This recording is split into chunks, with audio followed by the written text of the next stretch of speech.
Hopefully this video will help you solve more than just a couple of the word problems on the sheet that we have, but just getting better at solving word problems in general.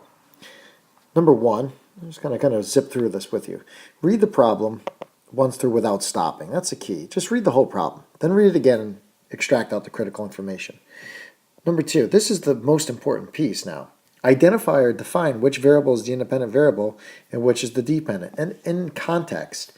Tips for that include careful reading, right, at the bottom here, right? When you see the instructions ask you to write an equation expressing blank in terms of blank, the in terms of, that word is the x variable or the independent variable. Or blank varies as a function of blank. When you see function of, remember, f of x, the reason we say f of x is the f stands for function of x in the reading. Identify at least two sets of coordinates and label them in the context of the problem, not just x and y. Try choosing letters that match the variable names. Use the two of at least, I said at least two. Now use two to calculate your slope. Take your slope in one of them, doesn't matter which one, solve it or dump it into your point slope formula, substitute I should say. And then I go on to say right here, just remember that x and y intercepts are the values when the other is 0. So for example, the x-intercept is the value of x when y is 0. So if you want to know what that actual value is, well then substitute 0 in for y and solve for x. You could do the reverse for y-intercept, which is the one that's easier for you because that's the one that you're used to doing all the time. It's easy because once you substitute in 0 for x over here, everything over here once you're done with when it's in a slope-intercept form, once you're done, the only value sitting on the right side is the value of y when x is 0. Anyway. Ask yourself if the model makes sense. Try checking the model using one of your coordinate pairs. Use one of your original pairs to substitute in and make sure that you end up, with a true statement. Something like 8 actually does equal 8, for example. That would be a true statement. That's how you know your model is correct. All right? Let's get into solving some problems. The first problem we're going to work on is the cricket problem. Based on the information in Deep River Jim's Wilderness Trail book, the rate at which crickets chirp is a linear function of temperature. At 59 degrees Fahrenheit, they make 76 chirps per minute. At 65 degrees Fahrenheit, they make 100 chirps per minute. Part A, we are going to write a particular equation expressing chirping rate in terms of temperature. This in terms of is going to tell us the x value, right? So temperature is going to be our independent variable, and chirping rate is going to be our dependent variable. Or chirping is our y, and temperature is our x. What I've done now is I've extracted the coordinate pairs that I need. 59 degrees, 76 chirps, 65 degrees, 100 chirps. What I can already tell you is as the temperature goes up, so does the number of chirps. So that means that our slope is positive. Now let's go ahead and calculate our slope. Press pause and work on it on your own. Okay, as you can see, I've arrived at a value of 4, and that's change in chirps over change in temperature. So that is 4 chirps per degree increase. So for each degree increase, the cricket's going to chirp an additional 4 times per minute. Now what I've done is I've just sort of go ahead and taken the liberty of shifting around the page a little bit, making some room. And I've set myself up with, I just chose the second set of coordinates, which originally I had called my y2 and my x2. This is now going to be my y1 and x1. I'm going to go ahead and distribute the 4 to the parentheses and add my 100, and I'm going to arrive at y is equal to 4x minus 160. And now at this moment, I just want to convert that to something more meaningful. So what that really is the number of chirps is equal to 4 times the temperature in Fahrenheit, right, minus 160. That is going to be our answer for A. Next, we're going to predict the chirping rate for 90 degrees Fahrenheit. Now, 90 degrees Fahrenheit is going to go in for the value of x, or for our temperature value. All right, and I'm just going to simply apply the arithmetic on the right side. 4 times 90 is 360, and 360 minus 160 is 200. So C is equal to 200 chirps. Now that makes sense. Up here, at 65 degrees, it was 100 chirps. We've gone up considerably in temperature, and we've gone up considerably in the amount of chirps. Moving on to C. How warm is it if you count 120 chirps per minute? Well, for C, they're telling us that we have a number of chirps. So I'm going to put 120 in for chirps. Now I know at 100 chirps, it was 65 degrees. We got a little bit more, so it's going to be a little bit more than 100 chirps. Or, I'm sorry, 65 degrees.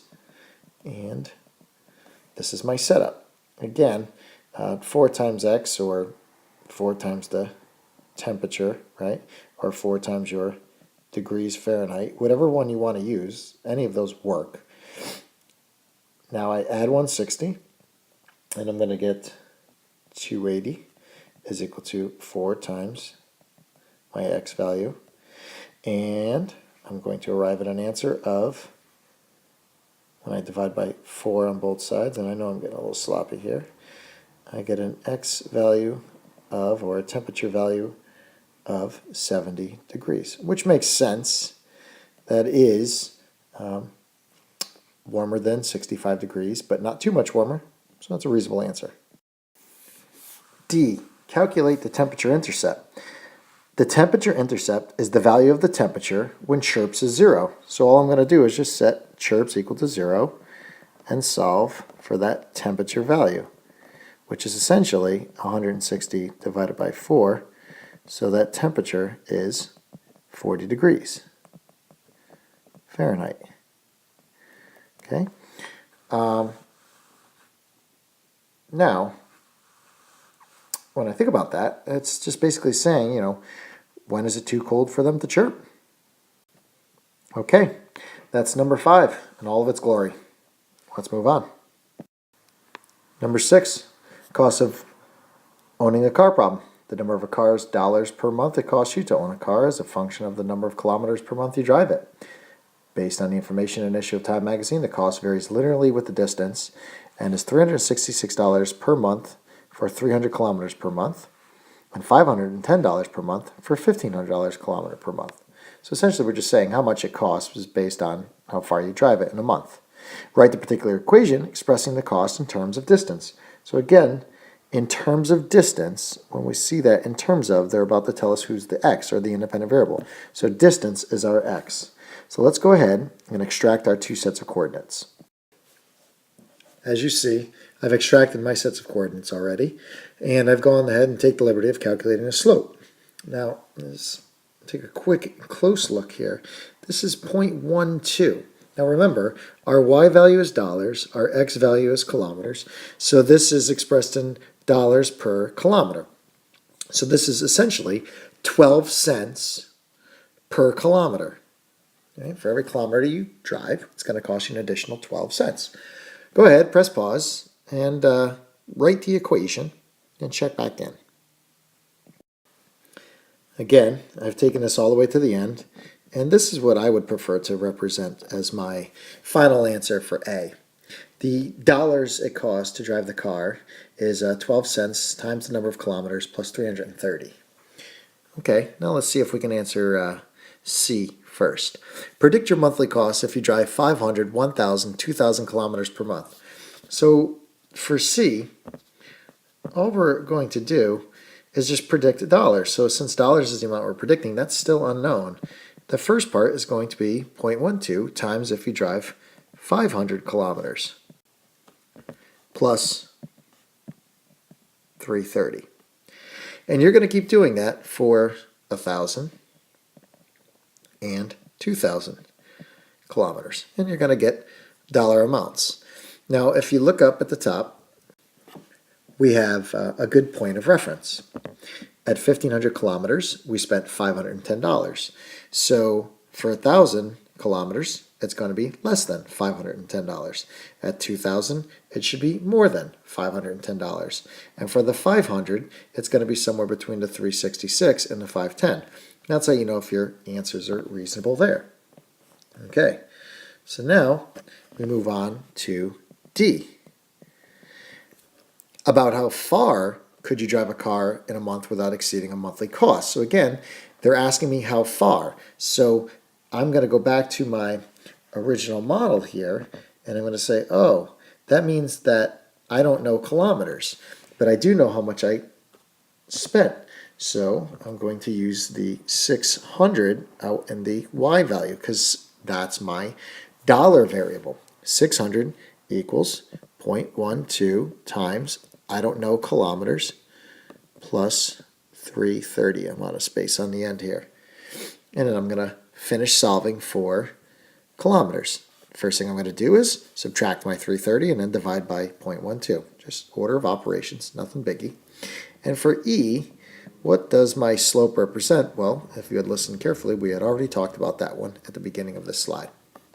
All right, we'll see you in class tomorrow. Now be sure to have all of the work that supports all of your answers, not just these two. And I'd be prepared for a little something extra on top of that. Good notes equals good grades. Good night.